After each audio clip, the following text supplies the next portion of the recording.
tufanye kazi pamoja na tukue pamoja. Kuimarisha Kenya ni jukumu la Farm Kenya. Well, a very good afternoon to you and welcome to the Farm Kenya show. My name is Nokip Kimboy and today we are talking matters fish. Now, fish has been big in Kenya. I mean, from the 1920s, 1921 is where fish and the message about fish being an alternative protein was heightened in this country. And since then, we have grown. And right now we are at a level where the industry has diversified so much. And one of the most lucrative arms of fish farming in the country is ornamental fish farming, where you rear fish as an ornament. And you've been in those offices, beautiful ones. Inside you see somebody has an aquarium with beautiful looking fish. Well, the source of that is where we've put our foundations today. And on the Farm Kenya show today, we have the one and only Calvin Kariuki, yes, who is an ornamental fish farmer at Ktnnews Fish Farm. Yes. Thank you very much for speaking to Farm Kenya. Yes, you're much welcome. So, I mean, fish farming, when was the first time that you interacted with fish personally? Okay, around 2012, my father used to farm fish. He used to work at the fisheries, Sagana fisheries. So that's the first time we started rearing them. Yeah, 2012. 2012? Yeah, 2012. So your dad had a setup at home? Yeah. Was he doing it commercially or it was just a sort of demonstration? Yeah, a sort of demonstration. Okay. Yeah. And how is that? What did you learn about fish at that stage? What interested you about fish, Sana, from your father? Okay, watching them swim is therapeutic, and it looks good in water. So I was very much interested in them. Yeah. Okay, so that is 2012. Yeah, 2012. Now we are in 2026. Yeah. That's almost 14 years after. Yeah. So we are at your farm here, Ktnnews Farm. Yes. When was the idea, since you've interacted with fish as a child, your father is working in the fisheries department, he's in the sector. Yeah. When do you decide that I'm gonna go into fish business? Okay, after high school, I joined university, Zitec University. Then COVID-19 came. So I was forced to come back home. I had nothing to do, so I started with a small pod. I bought some mother's blooders of the fish, and I brought them here. Okay. So I started with one pod, and that's the pod that has grown to the farm. Really? Yeah. That's incredible. So 2019, Yes. you leave school. Yeah. You're like, I'm gonna go back home. Yes. What can I do? Then you're like, I'm gonna go into fish farming. Yeah. And initially, because you are into ornamental fish. Yeah. Why ornamental fish and not just the normal fish that we're used to where we sell to eat? Okay, why ornamental fish is because the market is wide. Even as we have not been able to meet the demand. The market is so wide and we are not even able to supply.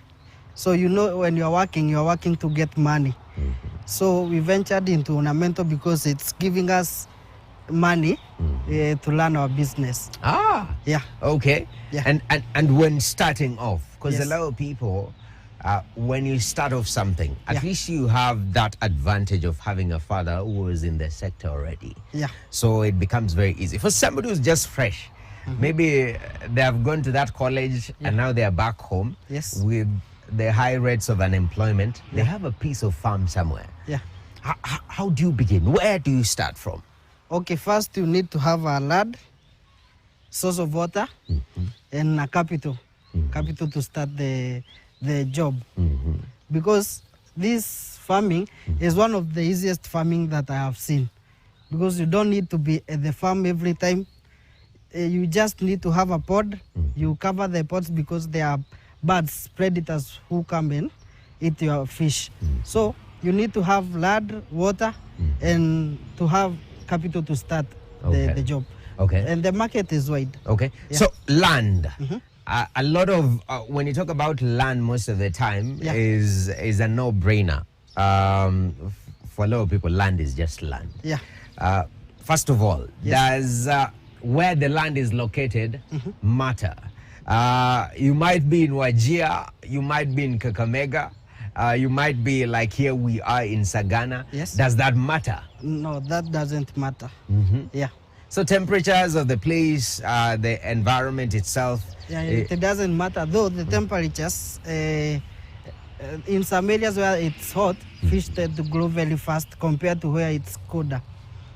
Yeah. Really? How? Explain to me that science. Because of the temperature of water. Fish requires at least 25 to 30 degrees Celsius of water. Eh?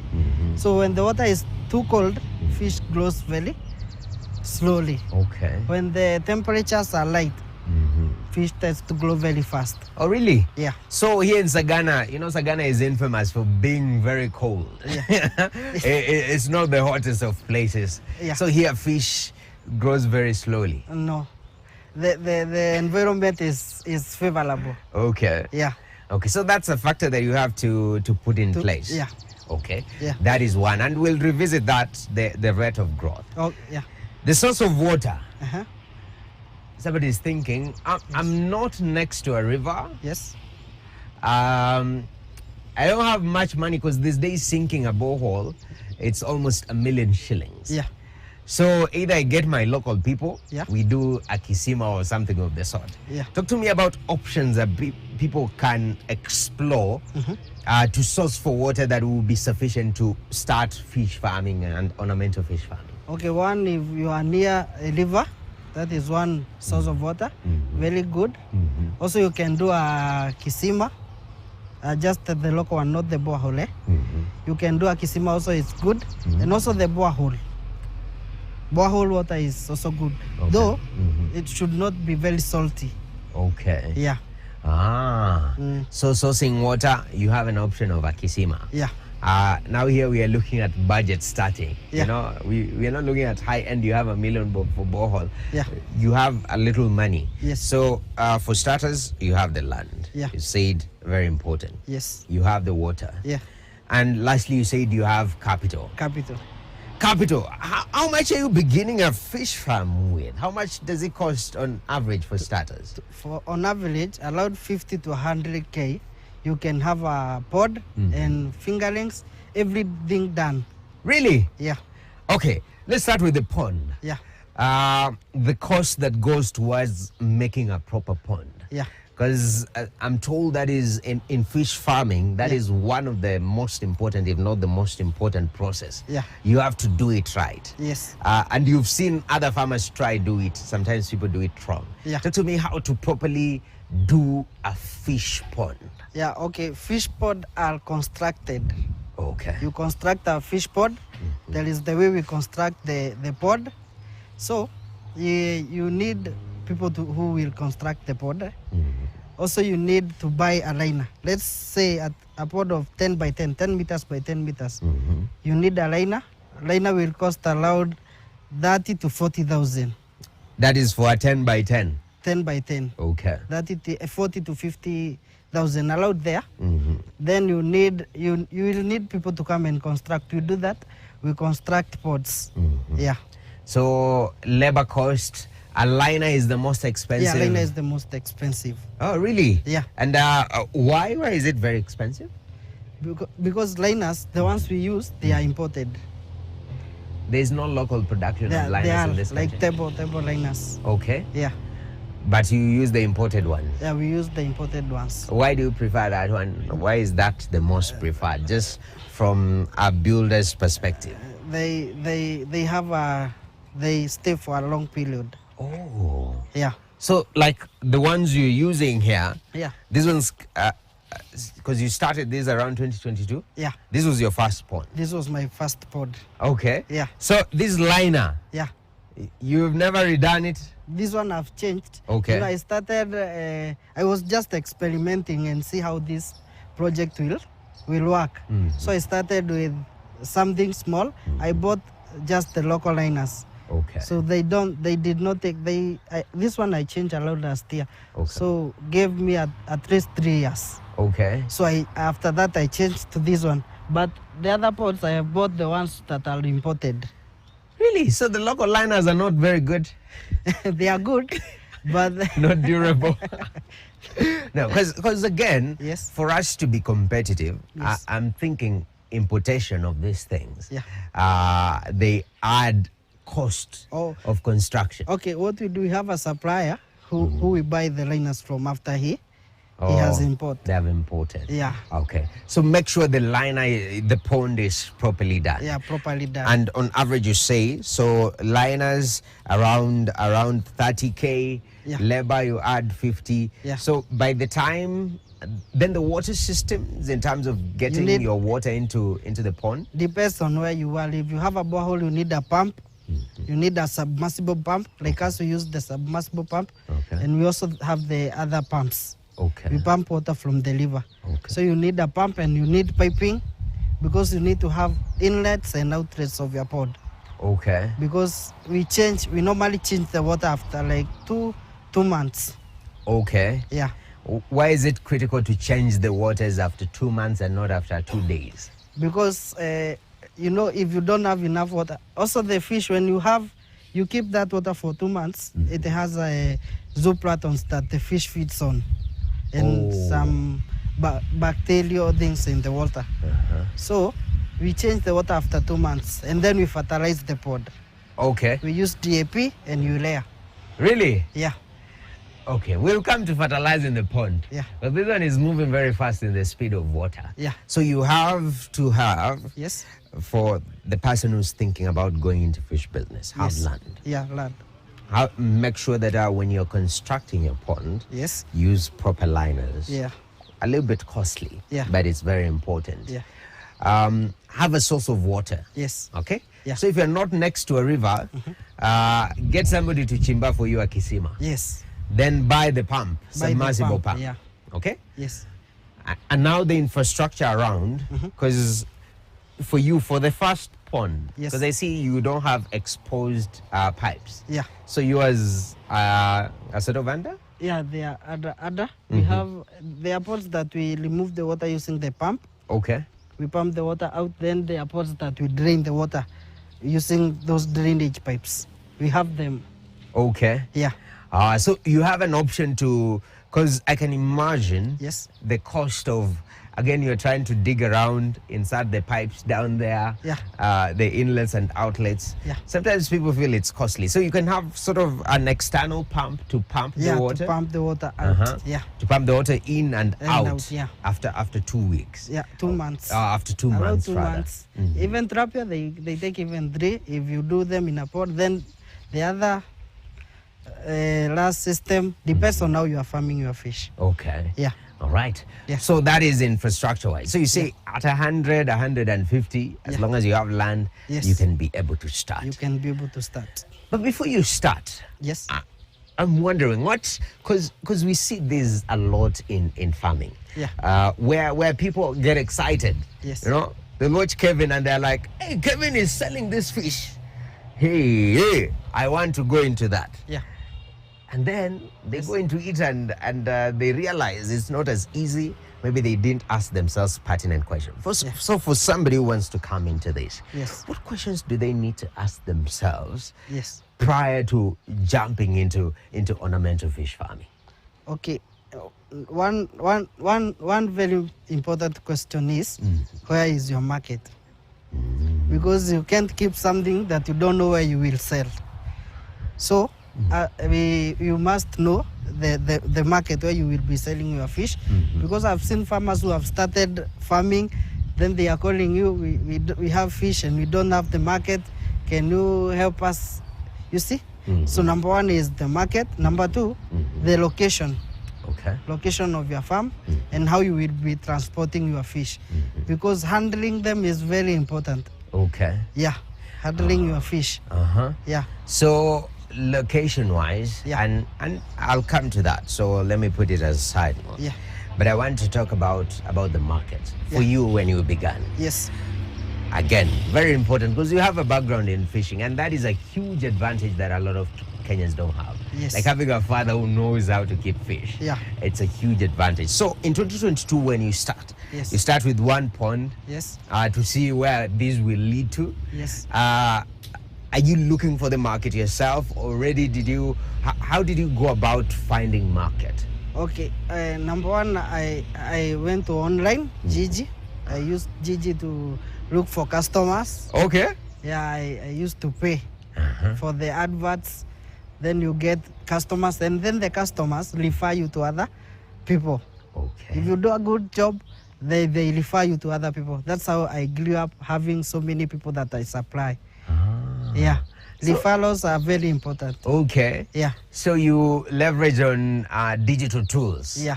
Because I can imagine all over Kenya, Yes. everyone. But I'm also asking, who's going on Gigi to look for fish? There are so many people who are looking for fish on Gigi and other social media handles like Okay. FB, Facebook, yeah. Yeah. Okay. TikTok. So when you're putting up the project, you are looking and you're paying for the market. Yeah. Or this is prior to doing anything on these grounds? Yeah. Did you start looking for the market before starting to build, or you started to build and looking for the market at the same I time? started to build, then looked for the market. Oh, Yeah. Wasn't that risky? I risked because I had, it was after COVID, I came back, so I had nothing else to do. Okay. So I had to start something, Okay. then look for the market. Okay. Yeah. And what did you realize about the ornamental fish market in Kenya from you taking that chance Yeah. to go into this business? What insights that you didn't have prior Yeah. did you experience in this country and ornamental fish farming? Okay, this ornamental fish farming is something that many people have not known. And it's something that is giving people a lot of money. Because like koi fish, we have different varieties. We have koi fish. Koi fish goes for 100 per inch, 1 inch. So when we breed them, we breed around 10,000 fingerlings. So one fingerling, we sell it 100 bob. So you can imagine how much we make selling those fingerlings only. So it's a business that many people have not ventured into, and it's making a lot of money. And the market is so wide. Really? We have gotten people who want us to export the fish, but we don't have enough fish to export. Ooh. Yeah. So we don't produce to capacity. Yeah. To demand. Yeah. So there is room for more people to come there are into room for more people to come into this business, and it's doing good. Yeah. That's interesting. Already that's what you've sold people in like per inch. Yeah. 100 to 150. Yeah. Shilling. Somebody is now starting to calculate Yes. their amounts, but we'll come into the amounts themselves. Yeah. So there is that element of finding market. Yes. That is the first thing. Yes.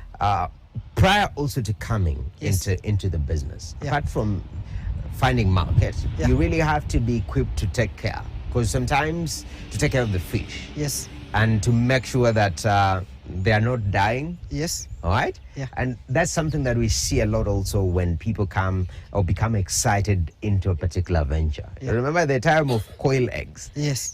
Some people are buying 10,000 birds. They have never kept a bird in their life. Yeah. And they end up either losing to diseases and whatnot. Yeah. So what information, especially somebody who's never done fishing before, Yeah. what information do they need to have Yes.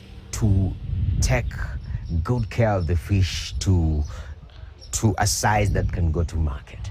Okay, you need to undergo a training at least 2 to 3 weeks. Even if it's online, we train you on how to handle fish, how to change the water, what is necessary, how to fertilize your pots. You need to have the information before you start farming. Because if you farm and you don't have the information, your fish will end up dying. Ooh. Yeah. Do you see a lot of that? Yeah, we have farmers who buy them and they call you, my fish, I did this, and they are now dying. Yeah, we experience people who start buying them and then they start dying. Ah. Yeah.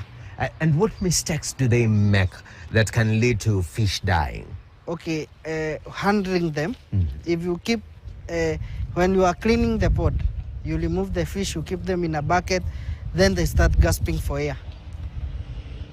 Yeah, zinatoa mdomo like this, they are gasping for air.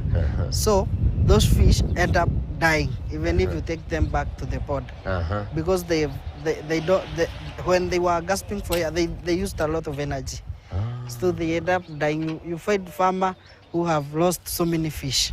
Also there are people who, unajua hawa watu wanaloga maji, kuna vitu huwa zinatumikanga wanaweka kwa mto, such stuff, then the farmers pump the water to the fish, then hawajui. So ati kuna watu wanaroga maji, maji inarogwa wanaweka sijui kama huku kuna majani huwa watu wanachukua when the water is down, mto zimekauka, so they take those leaves, they put in the rivers, so samaki zinaanza kufloat. It's easier to collect. Yeah, people who do that. Okay. So if you don't know, you pump the water to your pods, your fish will also start dying. Ooh. You know, now I remember growing up in the village, there used to be that, especially with catfish. You go put some of those leaves, and all of a sudden they start floating, and yours is just to collect. Yeah, to collect them. That one kills fish. Okay, me thought it just sort of makes them a little bit drowsy for a minute or two. No, you know they won't be nini. They won't be breathing. Okay. Yes. I see that. So for you and the way they farm is because you are sourcing from the river. Yes. How do you ensure that such things do not happen on your farm? We pump the water when mostly at night, when people mostly pump the water at night. So the risk is so low. Okay. That's very, very interesting. And later on, we're going to take a look at some of the ornamental fish that you have. Yes. And the different species. Yes. Their market appeal. Yeah. You know, every market has its favorite.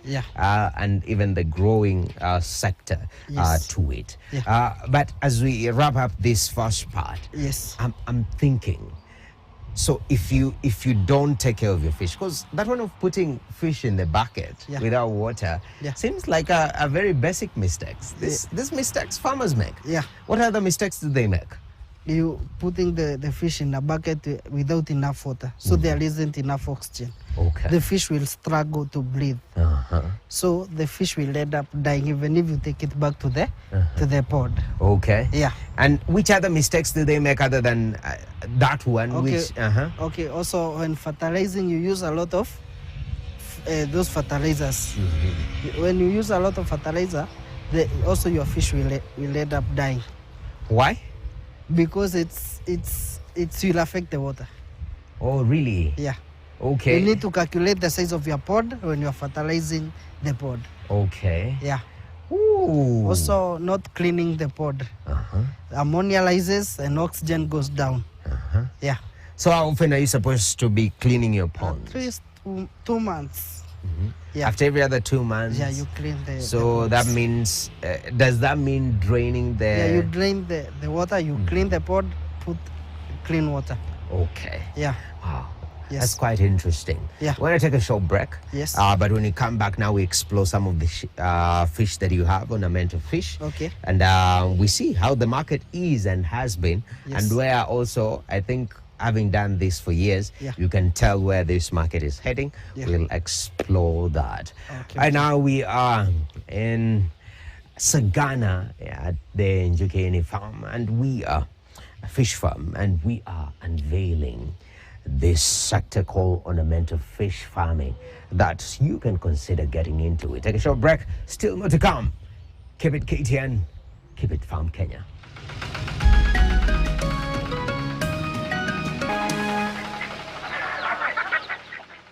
Welcome back to the Farm Kenya show. We are in Sagana, specifically the Njukeni Fish Farm, and we're talking about ornamental fish farming, a growing sector, budding, and actually the demand is more than supply, so there is room for you to come into this particular sector, and the proprietor of the farm himself. We have Mr. Kariki. Yes. We were having this conversation. Right now, this is your first pond. So, but then how do you feel when you see this this first one and it's given birth to almost 10, 15 others? How do you feel? I feel very good. That's why it's the one that is near us. Yeah. You see, it's the one that is near, and this also is the one that has the big fish. Okay. Yeah, here we rear brooders, those that we want to breed. Okay. Yeah. So let's go into the nitty gritties. Yeah. So you've set up your fish farm, Yes. your pond. If you're starting with one like this one, Yeah. I've come to Kevin. Yes. I've asked for the fingerlings. Yeah. You sell me one at 100 bob. Yes. I'm like, the other one for tilapia is 5 bob, 10 bob, 15. Why are you selling me at 100? It's costlier, but good business right there. Yeah. You come, place it Yeah. into the pond. Yes. You make sure the water is well. Yes. Now let's take care of this fish. Yes. Okay. Yeah. So for starters, Yes. let's talk about feeding the fish. Yeah. How do you feed these ornamental fish so that they can grow very well? Okay, this ornamental fish eats the feed the same tilapia and catfish eats. They are no different feeds when they are in the pond, but when they are in the aquarium, there are other different feeds. So in the pod, we feed them these pellets, pellets 2 mm Okay. to 4 mm for those brooders. For small ones, we have starter feeds. Okay. Smaller ones that we give to our fingerlings. Yeah, these ones we feed them twice a day. Okay. That is in the morning, 10 a.m. and 4 p.m. in the evening. All right. Yeah. What time? Okay. It's almost that time. Okay. Let me take some. But Yes. why do you feed Yes. these at that particular time? Why 10 and 4? Because of the oxygen levels in water. Okay. Because very early in the morning, the oxygen levels are down, and late in the evening, when you feed them late in the evening, they can struggle to breathe at night if there are very many. Okay. So it's preferable to feed them at 4 and 10 in the Okay. morning. Yeah. That's it. Yeah. In a lot of agricultural discussion, cost Yes. of feed is always a concern for many farmers. Yeah. Those who even those who are doing, cows, dairy. Yeah. Cost of feed is a huge component to it. Yeah. When it comes to keeping ornamental fish, Yeah.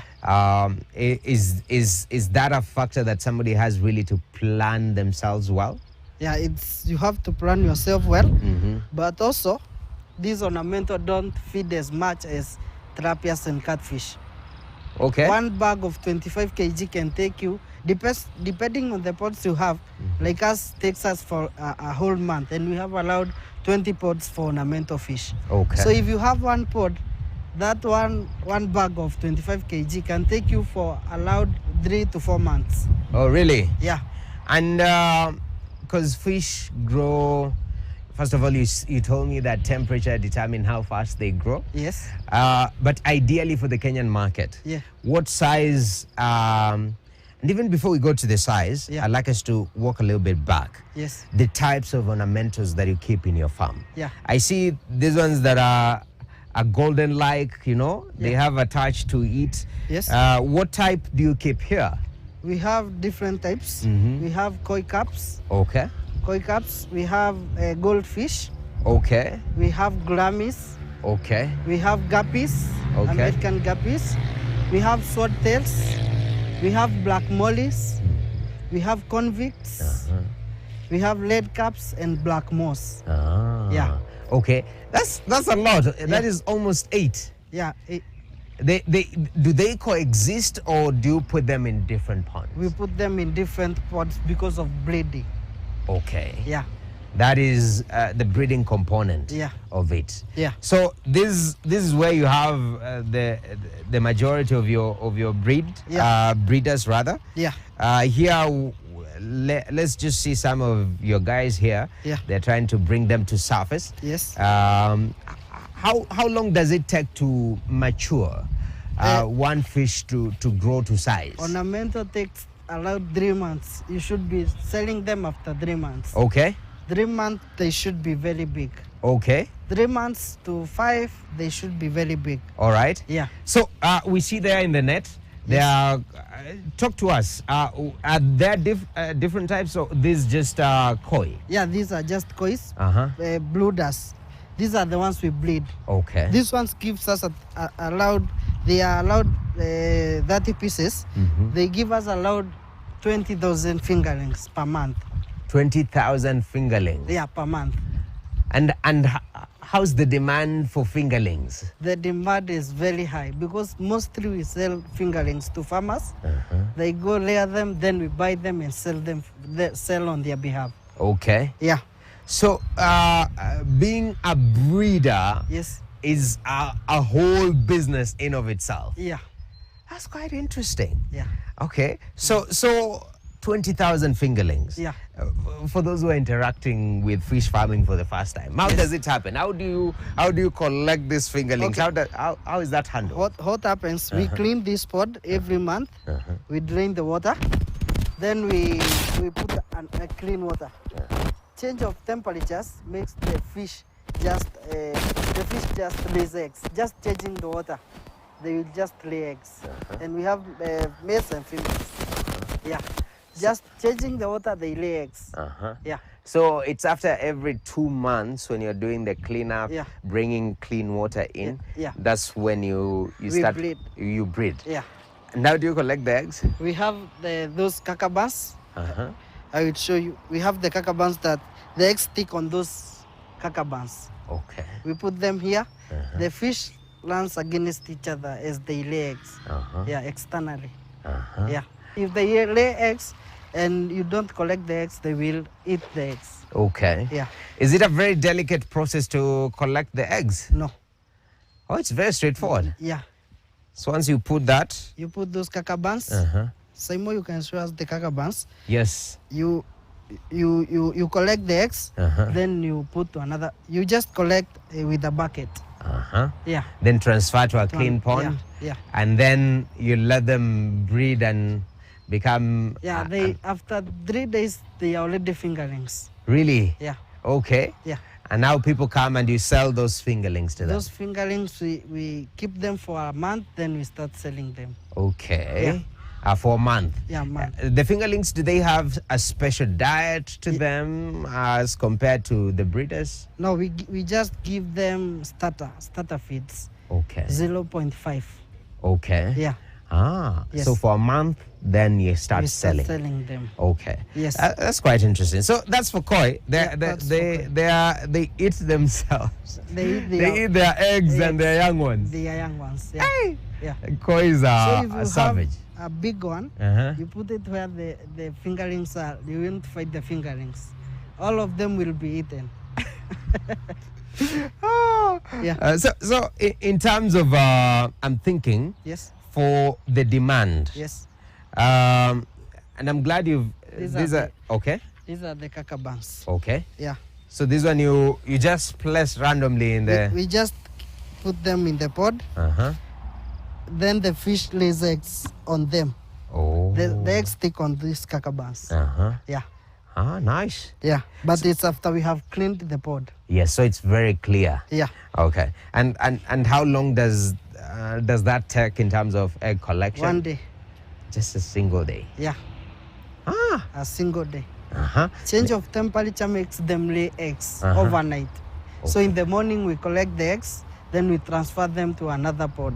Okay. Yeah. So you just carry this to a clean new pond. Yeah, without any other fish. Okay. Yeah. And so you let the kakabans sort of stay? Yeah, we let them stay there for at least 1 week. Yeah. Because I see here, yes, these are very nice, tiny. Yeah, these are other breeds. These are, what breed are these? These are called black mollies. Black mollies? Yeah. And these ones are fingerlings? These ones are mature. Those two small ones? Yeah. Those are mature?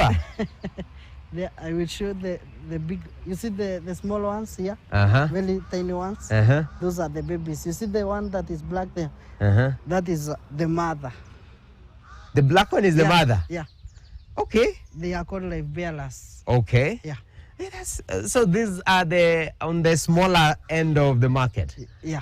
Okay. Yes. That's quite interesting. Yes. So let's talk about the demand for the market that you've observed. Yes. Because you have all these types. Yes. When majority of people are thinking about ornamental fish, Yes.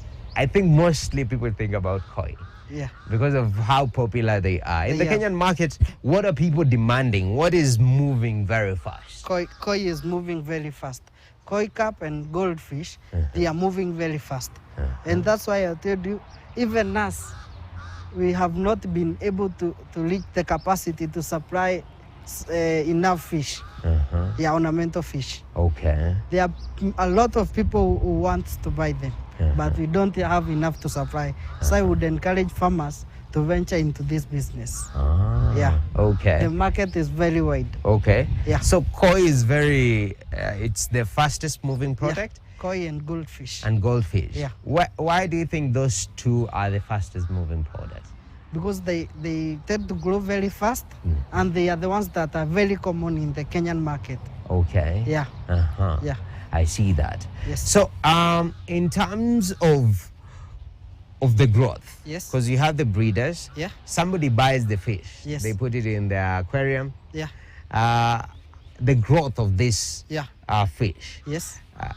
advisably, Yes. because what is the lifespan of a fish? For koi, if you give it a very good condition, can go up to 30, 40 years. For koi. And it I'm keeps talking about growing. Koi, yeah. Okay. Yeah. Koi can live for a very long time. I saw another one, though not here in Kenya, in China, that has lived for around 100 and something years. 100 years. Yeah, you can Google and see koi can live for a very long time if you give it the right conditions. Okay. Yeah.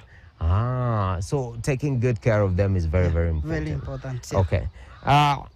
In terms of, because a lot of people are also thinking about integrated farming. Yes. Where you are doing fish, Yes. aquaculture, Yes. and you're combining with something else. So Yeah. maybe you have a farm. Yes. How would you advise to go about it so that, and what elements can you do Yes. that can support your fish farming? Yes. And your fish farming can support that other arm. Have you seen that kind of arrangement Yeah, within a yeah, farm? yeah. Talk to me about that. Yeah, I've seen it because when we pump water from the river, you use it you layer fish with it. Then you pump the water to your plants. The plants grows very well and very fast because it's rich in nutrients. The water is good for your plants. Yeah, when we pump the water, we pump the water to our bananas. We have fruit trees there. We use the water to pump them. Okay. Yeah. Wow. So it becomes cyclic. So Yeah. the nutrients that you get here, Yeah. when you're clearing the water after 2 months, Yeah. you pump into the farm. Yeah. The farm benefits from that. Yeah. Wow. That's what we do. Yes. And I see a lot of mesh around your ponds. Yes. Talk to us about that. We've done this because they are predators that eat the fish, birds.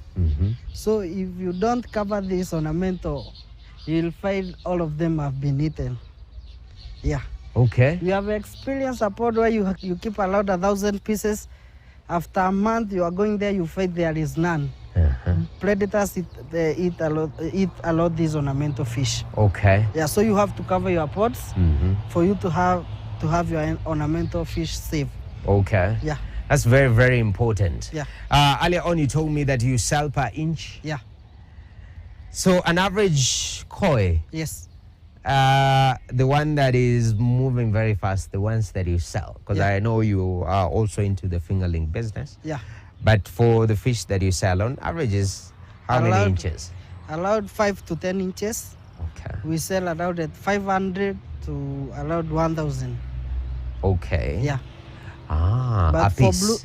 But for those which are blooders, one goes for at least 10,000. Okay. Yeah, So some brooders. people come to get brooders. Yeah, some people come to get blooders. Okay. Yeah. And the normal, how do you, because you have a part of or a school of brooders here. Yeah. Then you transfer after it's lay the eggs to a different one. Yes. It produces the fingerlings. Yeah.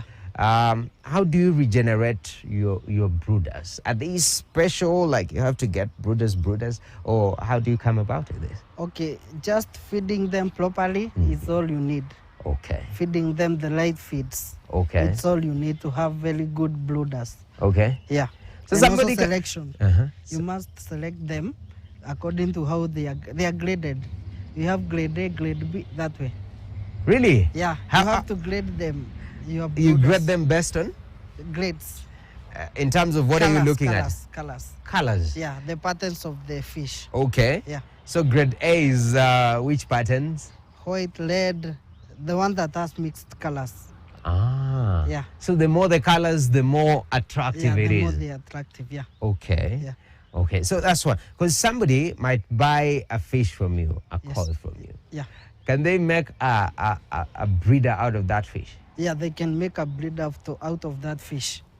Uh-huh. But you'll have to keep it for at least 7 months to 1 year plus Okay. for the koi to give you fingerlings. But for the others, it's allowed 3 months and you already have fingerlings. Ooh. Yeah. Okay. For gold, grammies, if you keep them well 3 months, you will start breeding them. Oh, all right. Yeah.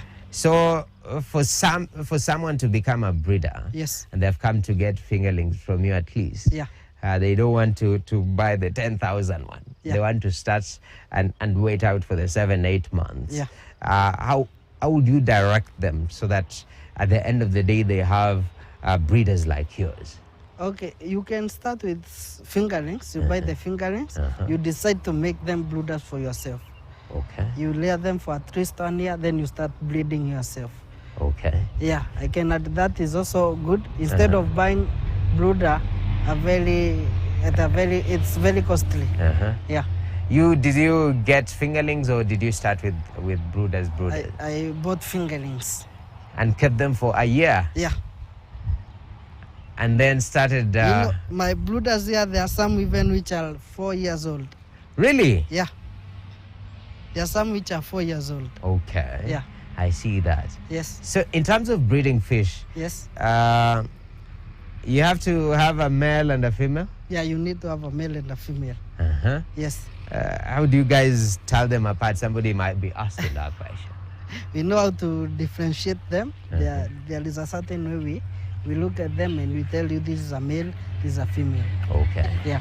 So if you are the ornamental market where you want a fish just for, beauty, Yes. it's advisable to keep same sex in the same pond. Because if you get a koi male and female, you might as well be starting a brooding venture in your office, in your aquarium. No, they can't breed in the aquarium. They do, but it's rare. Oh, really? Yeah. Why is it the environment or what exactly? Because of the environment and the space is very small. Okay. Yeah. Also they need expansive Yeah, spaces yeah. to be able to do so. Yeah. Okay, I see that. I Yes. see that. Yes. So where we are right now, you're talking to me about the market. Yes. And you're saying, hey, watu wanataka hizi samaki. Sana, sana, Lakini hakuna. Hakuna za kutosha. Yeah.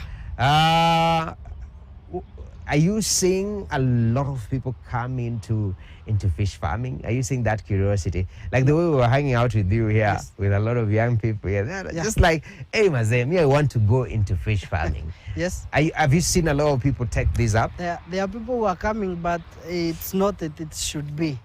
What do you mean it's not as it should be? Many people are not venturing into it as it should be done. We need more people to come into this venture because we need to start exporting the fish. Yeah, we don't have enough. Okay. We don't have enough fish. Yeah. So like now we are getting orders every day, and we also source from other farmers. Okay. I help other farmers to sell their fish. Okay. Yeah. I see that. Yeah. So we need like people to come in and come big. Yeah. Yeah. All right. And the market is wide. The market is wide. Okay. Yeah. That's good. You've talked about export market. Yeah. Where are we seeing a lot of this demand coming from the world? Okay, East Africa, Uganda, Ethiopia, and also Tanzania. Yeah. Okay. Yeah, there are people who comes and buy fish from us. Okay. From Uganda, Tanzania. Yeah. All right. That is very, very important. So it's a huge venture that a lot of young people can come into. Yeah. Very, very important. In terms of transportation, you told me that proximity of your farm is also a huge factor to consider. Yes. Proximity from farm to market. Yeah. Why is transportation of fish sensitive, and how should it be handled? Okay, transportation is very important because when you're transporting them, if you don't handle them very well, they will end up dying before reaching the customer or wherever you are sending them. So what we have done, we have bought oxygen, the medical oxygen, then we have bags that we pack them. We use the oxygen, then we package them very well with oxygen. So we make sure that when we are transporting them, safety is guaranteed. Okay. Yeah. Hey, okay, I see that. You need to have that oxygen. So oxygen is very, this is a specialized kind of truck that you transport this in. Yeah. Okay. Yeah. I see that. You need to have it because if you don't use that oxygen, they won't last in that paper bag. I'll show you how we pack them. They won't last in that bag for 2 hours. Oh. And you need to pack them and you transport them like from here to Mombasa. So they will be in that bag for 12 to 15 hours. Okay. So when they have oxygen, they will be very much safe. Yeah. I see that. Yeah. That's another area that people who are in business can come into and say, I mean, I'm good with logistics. Yes. I can start transporting fish, ornamental fish. Yeah. And you get a lot of market for that. Yeah, sure. As we finish up this conversation, where is this industry heading in terms of ornamental fish farming? Where do you see the sector being in the next 5 years? And what do you think will shape that outlook that you have? Okay, this business or this ornamental fish farming is something that we are looking forward to seeing it grow very much in Kenya because it's something that many people have not known about. You see, people come here and they are surprised. We have never seen this kind of fish. So it's something we want many people to do. And it's something that is giving people a lot of money. So it's something that I can guarantee people, if you start farming them, you won't fail. Yeah, the market is, I'm insisting on the market because we have seen the market is wide. Okay. Yeah, it's something that when you start and you get you get very well connected to those people who buy them, you will be selling them at least almost every day. Yeah. I see that. Yeah. Kevin, thank you, man. Much welcome. I've learned a lot about the fish farming. Much welcome. And it's amazing that it holds so much potential that young people, especially in the country, can come into big time and fill that particular demand because the market is there. Asante sana. Karibu, karibu. All right, that is Calvin Kariuki, who is the proprietor of Njuki Ini Fish Farm, and he says that it's doable. Yes. It is very, very doable. You just have to have a piece of land, make sure you have a source of water, which is very, very important. And lastly, being the idea that you source proper fish, okay? But most importantly, find market so that you're not growing something and you don't know where you're gonna offload it to. So, and the demand is there, it's just you to find it. Has been our conversation right here at the Farm Kenya show on matters ornamental fish farming. Thank you very much for joining with us over the past hour or so. My name is Noah Kimboy, and we are out.